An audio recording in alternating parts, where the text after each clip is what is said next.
चलिए story start करते हैं।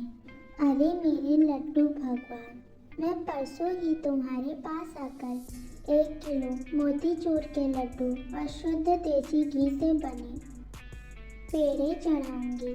बस मेरे बेटे और बहू की जोड़ी हमेशा बनाए रखना, अपने माता पिता की तरह। थोड़ी ही देर बाद ताई खीर बनाकर एक बाउल में लाते हुए टेबल पर रख देती है। उसके रखते ही शोभा उस खीर की खुशबू लेते हुए कहता है, वाह भाभी, क्या खुशबू आ रही है इस खीर में से। जल्दी से मेरी कटोरी में डाल दो, मुझे और कंट्रोल नहीं हो रहा है। तभी रोज जी शोभा के सर पर एक चपाट लगाते हुए कहती है, क्यों रे, तेरे पास हाथ नहीं है जो मेरी बहू तुझे परोस के देगी? हाँ बोल।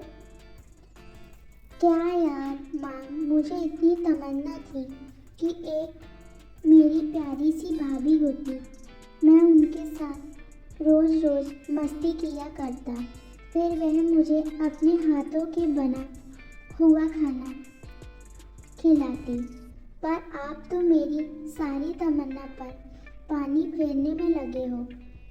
ताई मुस्कुराते हुए कहती है, कोई बात नहीं शोभा, यह लो खीर खाओ। वैसे भी मुझे भी हमेशा से एक भाई की चाहत थी, उसके साथ मैं रोज रोज मस्ती किया करूं, उसके साथ शॉपिंग पे जाऊं, फिर वह अपने हाथों से बना खाना उसे खिलाऊं और वह उसके बदले में मुझे बहुत सारे चॉकलेट और टेडी दिया करे। मेरी प्यारी भाभी, आज से मैं आपका भाई प्लस देवर। अब मैं आपकी सारी तमन्ना पूरा कर दूंगा। बस आप ना मुझे अपने हाथों से बने टेस्टी टेस्टी खाना रोज खिलाना और मेरे साथ रोज वीडियो गेम खेलना, बस इतनी सी एहसान कर देना। शोभा रोज के हाथ से खीर की कटोरी लेते हुए कहता है, ठीक है ताई। शोभा को एक हाई फाई देते हुए कहती है। बगल की कुर्सी पर बैठा जंगुक कब से ताई और शोभा को अपनी तीखी नजरों से घूरे जा रहा होता है। देखो तो इस लड़की को कैसे सुबह से हंस हंस के बातें कर रही है और मुझसे बात करते समय जैसे इसके अंदर कोई चुड़ैल की आत्मा घुस जाती है, एकदम जहर उगलती है। जंगुक अपने मन ही मन ताई को कोसते हुए कहता है। तभी आर्यन भी मासूम सी शक्ल बनाते हुए कहता है, भाभी क्या आप मुझे भी अपनी टीम में शामिल करेंगे? मुझे भी एक बहन की चाहत थी। ताई हंसते हुए कहती है, यह लो खीर और आज से तुम भी मेरे प्यारे देवर प्लस भाई हो। आर्यन ताई के हाथों से खीर लेते हुए कहता है, थैंक यू भाभी, आप सच में बहुत प्यारी हो। अरे कमीनों, तुम दोनों मिलकर मेरी बहू को भी अपने जैसा मत बना देना। बहू, यह दोनों एक नंबर के कमीने इंसान हैं। इन दोनों की झांसे में नहीं आना, नहीं तो तुझे एक दिन ले डूबेंगे। समझी बहू? थोड़ी सतर्क ही रहना इन दोनों से। रोज एक खीर की कटोरी अपने प्लेट में रखते हुए कहती है, जिसे सुन आर्यन कहता है, क्या मासी, आप भी ना, हम दोनों इतने भी बुरे नहीं हैं, क्यों शोभा? हाँ आर्यन भाई, भाभी, आप इस औरत की बातों में नहीं आना, ठीक है ना? ठीक है शोभा, मैं माँ जी की बातों में नहीं आऊँगी। अब तुम दोनों फ्री होकर खाना खाओ। बहू, जंगुक को भी खीर दे दे, बेचारा कब से ऐसे ही बैठा है। रोज अपने मुंह में एक चम्मच खीर डालते हुए कहती है। वही जंगुक का नाम सुनते ही ताई का खिलता हुआ चेहरा अचानक से मुरझा जाता है। वह एक कटोरी में खीर निकालकर जंगुक की तरफ बढ़ा देती है। जंगुक अपनी तीखी नजरों से ताई की तरफ देखता है। उसके हाथों से कटोरी लेते समय उसके हाथ को नीचे से जोर से दबा देता है, जिससे ताई अपनी मुट्ठी मींच लेती है। और वह अपनी आंखों ही आंखों से ताए को धमकाते हुए कहता है, मिलो तुम अकेले, फिर बताता हूँ तुम्हें तुम्हारी हिम्मत कैसे हुई मुझे इग्नोर करने की। हाँ ताए, जंगू की गुस्से और उसके द्वारा बोली गई तीखी नजरों की बोली वह बहुत अच्छे से समझ पा रही थी, पर फिर भी वह उसे इग्नोर कर रोज के पास पड़े खाली कुर्सी पर बैठते हुए कहती है, माँ जी आपको कुछ चाहिए तो नहीं? अभी रोज कुछ बोल पाती, उससे पहले ही शुगा बोल पड़ता है, भाभी मुझे चाहिए, क्या आप मुझे वह खीर की कटोरी दे सकती हैं? हाँ क्यों नहीं, शुगा यह लो।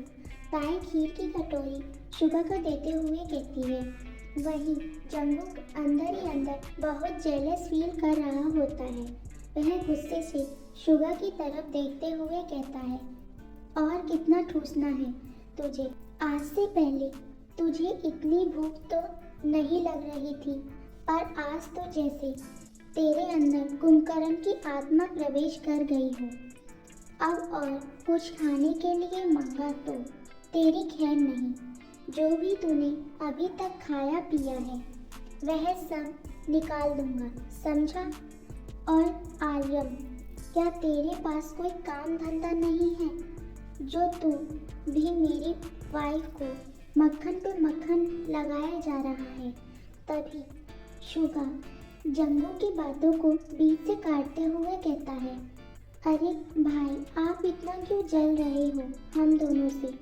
हम लोग आपकी प्यारी और ब्यूटीफुल सी बाई पर लाइन नहीं मारेंगे, वह तो हमारी माँ के समान है, क्यों सही कहा ना आर्यम भाई? शुगा आर्यम की तरफ आंख मारते हुए कहता है, हाँ हाँ शुगा तू सही बोल रहा है, हम लोग अपनी माँ समान भाभी पर थोड़ी ना लाइन मारेंगे, हम तो उनकी सहेली और बहनों पर लाइन मारेंगे।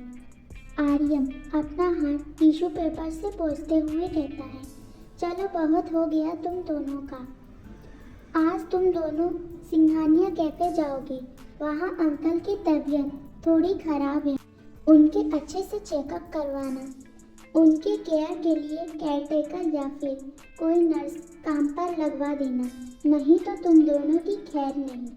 चलो अब दफा हो जाओ यहाँ से।